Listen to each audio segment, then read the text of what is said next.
JEE main और advance के PYQs के नंबर 1 सॉल्यूशंस को विटनेस करने के लिए download the जेई1 application now.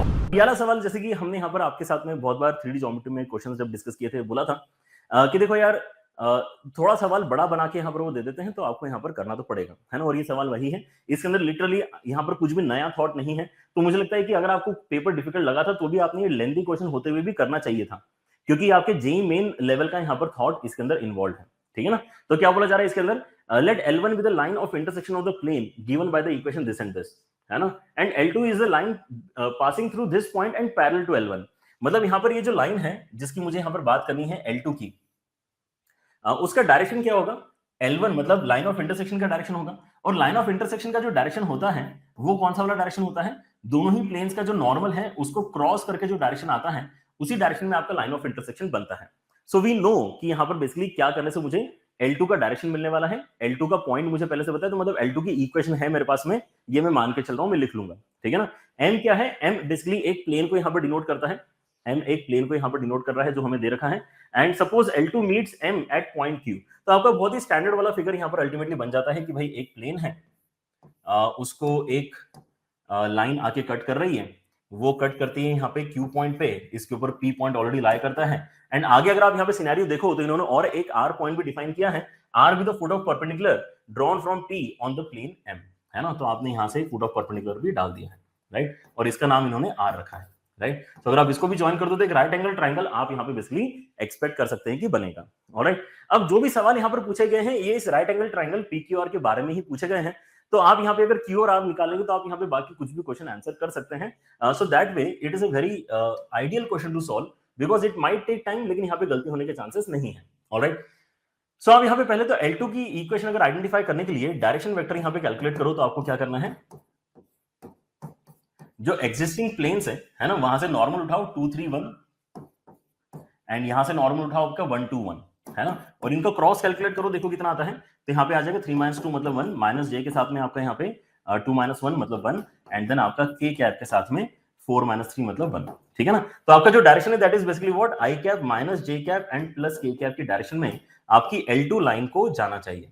So L2 line की इक्वेशन मतलब मैं यहाँ पे अभी कॉन्फिडेंटली लिख सकता हूँ, क्योंकि मेरे पास में जो पॉइंट है वो क्या है, पॉइंट है मेरे पास में 2 - 1 3, सो 2 - 1 एंड 3, राइट। अच्छा, इसके नीचे क्या आ गया, x - x1 y - 1 z - z1 के नीचे हमारे पास डायरेक्शन आते हैं, मतलब 1 - 1 1 हम यहाँ पे डायरेक्शन मान सकते हैं। ये लाइन लिखने से फायदा क्या हुआ है, ये लाइन लिखने से फायदा ये हुआ है कि हम यहाँ पे अब Q काफी इजीली फाइंड कर सकते हैं, क्योंकि मैं इसको कर दूंगा इक्वल टू लैम्डा, और लैम्डा करके हम यहाँ पे Q का कोऑर्डिनेट लैम्डा के टर्म्स में लिख सकते हैं। कितना आ जाएगा ये, लैम्डा प्लस 2, उसके बाद में minus lambda minus 1 and then lambda plus 3।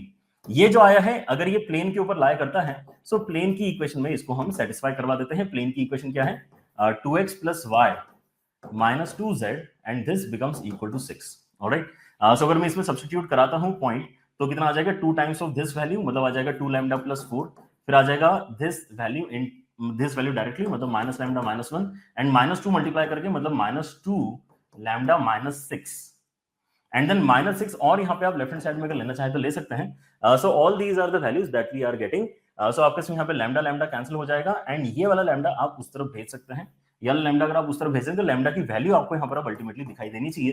कितना हो जाएगा यहाँ पर, ये हो जाएगा -13 एंड 4, मतलब -9 जैसा आपका यहाँ पर कुछ वैल्यू बना है, ठीक है ना। सो -9 दिखने में थोड़ा सा बुरा है, लेकिन चलो हम यहाँ पे लैम्डा की वैल्यू अगर इसके अंदर सब्स्टिट्यूट करते हैं तो हमें इसका मतलब Q अब डेफिनेटली पता चल जाएगा, ठीक है ना। सो Q की वैल्यू कितनी आई, यहाँ पे -7 आया है, Q यहाँ पे आपके पास में 8 आया है, एंड माइनस डाल के यहाँ पर -6 आया है, ठीक है ना। सो -7 8 एंड -6 आपके यहाँ पे Q के कोऑर्डिनेट्स आ चुके हैं। ये काफी बड़ी विन है हमारे लिए, क्योंकि हम यहाँ पे अब बस R अगर आइडेंटिफाई कर लें तो हमारे यहाँ पे क्वेश्चन सॉल्व हो जाएगा। अगर आप क्वेश्चन को भी देखना चाहते हैं पूरी तरह से, तो यहाँ पर क्या है कि भाई PQ के बारे में कुछ बात करनी है, QR के बारे में बात करनी है, ट्रायंगल के बारे में बात करनी है, एंगल की बात करनी है, ये सब ट्रायंगल के अंदर ही चल रहा है, right. So identifying the points definitely makes a lot of sense.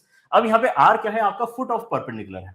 Foot of perpendicular का भी हमारे पास में डायरेक्टली फॉर्मुला ही होता है कि भाई आप पॉइंट पकड़ो कहां से फुट ऑफ परपेंडिकुलर डालना चाहते हैं, so that point is basically 2 - 1 3, और आप प्लेन की इक्वेशन पकड़ो जिसके ऊपर बेसिकली आप ये काम करना चाहते हैं, which is basically 2x plus y and -2z -6 is equal to 0, right. अब इसके ऊपर जो है हमारा डायरेक्ट फॉर्मूला लग जाएगा, तो हमारे पास में अपना जो r पॉइंट है वो भी आ जाएगा। सो r की कैलकुलेशन के लिए आप यहाँ पर क्या बोलेंगे, x माइनस टू अपॉन 2 है ना, x minus x1 upon a, x y minus y1 upon b है ना, and z minus z1 upon c मतलब -2। ये किसके बराबर करना है हमें, माइनस ऑफ सम वैल्यू। वो वैल्यू क्या होती है कि पॉइंट इसके अंदर डाल देना होता है। पॉइंट अगर आप इसके अंदर डालोगे तो कितना हो जाएगा, ये हो जाएगा 4, उसके साथ में हो जाएगा -1 एंड देन -6, और एक और माइनस यहाँ पे लिखा हुआ है, नीचे है आपके इसमें a square b square c square का सम, मतलब यहाँ पर आ जाएगा आपके इसमें 9, right. So if you look closely तो यहाँ पर फिर से हमारे पास में जो वैल्यू बन रही है वो कितनी है हमारे पास में यहाँ पर, ये basically -13 and then 13 - 4 and then 9 से डिवाइड करके 1 ही यहाँ पर आपका बन जा रहा है।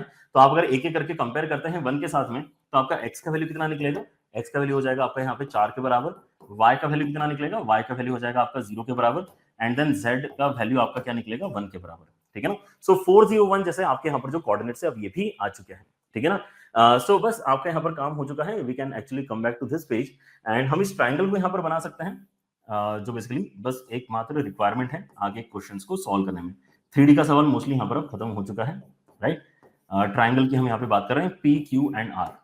सो P का कोऑर्डिनेट ऑलरेडी हमारे पास में है विच इज 2, -1 एंड 3 के बराबर। उसके बाद में Q हमने अभी यहाँ पर निकाला है -7, 8, -6, -7, 8 एंड -6, एंड देन R का कोऑर्डिनेट हमने निकाला है कितना, 4, 0 एंड 1, 4, 0 एंड 1, ठीक है। तो सबसे पहला सवाल आया कि PQ का वैल्यू कितना होना चाहिए, तो this minus that, under root के अंदर है ना, दिस माइनस दैट का स्क्वायर, डिस्टेंस फार्मूला आप यहाँ पे अप्लाई करो। सो दिस माइनस दैट बनता है 9, उसका स्क्वायर 81, दिस माइनस दैट बनता है 9, उसका स्क्वायर 81, दिस माइनस 9 बनता है 9, उसका स्क्वायर 81। सो 3 बार 81 मतलब यहाँ पे 9 बाहर आ जाएगा, एंड 9√3 एकदम करेक्ट आंसर आपके यहाँ पर बन रहा है for length of line segment PQ।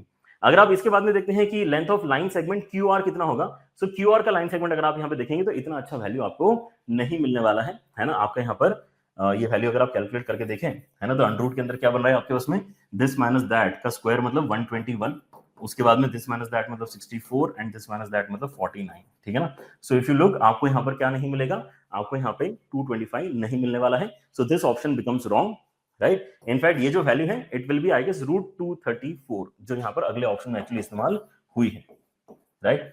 Next option is कि आप यहाँ पर देख सकते हैं कि भाई एरिया ऑफ ट्रायंगल PQR कितना होना चाहिए, तो half of base into height ही हमें यहाँ पर करना है। ये एक लास्ट चीज कैलकुलेशन की बची है, वो भी कर ही लो कि भाई आपका PR कितना होना चाहिए।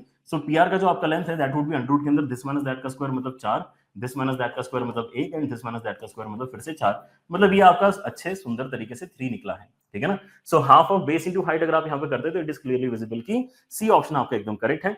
And the acute angle between the line segments PQ and PR, PQ and PR के बीच में जो यहाँ पर आपका एक्यूट एंगल है, अगर आप उसको लिखना चाहते हैं तो यहाँ पे cos की मदद से लिखा है, तो हम भी ट्राइंगल के अंदर cos थीटा कर लेते हैं। इसको अगर मैं थीटा बोलता हूँ, सो cos थीटा क्या हो जाएगा, 3 अपॉन ये वाला लेंथ, ठीक है ना। तो ये तो काफी इजीली आप यहाँ पे आइडेंटिफाई कर पा रहे हैं कि cos थीटा एक्चुअली होना क्या चाहिए, 3 अपॉन 9√3 के बराबर होना चाहिए, क्योंकि हमें हाइपोटेनस पहले से पता है। So this actually comes out to be 1 upon 3√3, जबकि यहाँ पर इन्होंने क्या दिया है 2√3, तो ये भी आपका गलत हो जाता है। Thank you so much for watching our solution. I hope आपको अच्छा लगा, और ऐसे और भी सोल्यूशंस आप देखते रहिए, मेहनत करते रहिए, क्योंकि JEE Ones today, IITians tomorrow.